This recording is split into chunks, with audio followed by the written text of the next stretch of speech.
$1 million 80-foot luxury yacht sinks off Florida coast, 2 rescued. WPIX New York City, New York. A similar Sunseeker Predator was featured in the 2006 James Bond film Casino Royale. Below are your comments.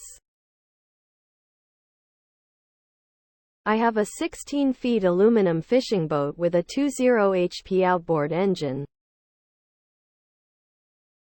So there.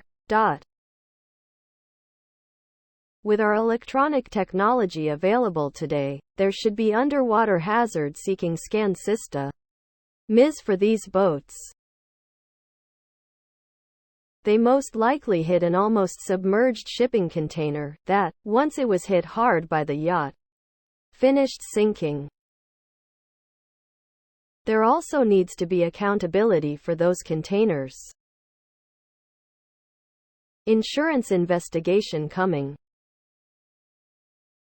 Sounds like an insurance claim for the rich and not so rich. Can't make the payment. Among the fastest at sinking.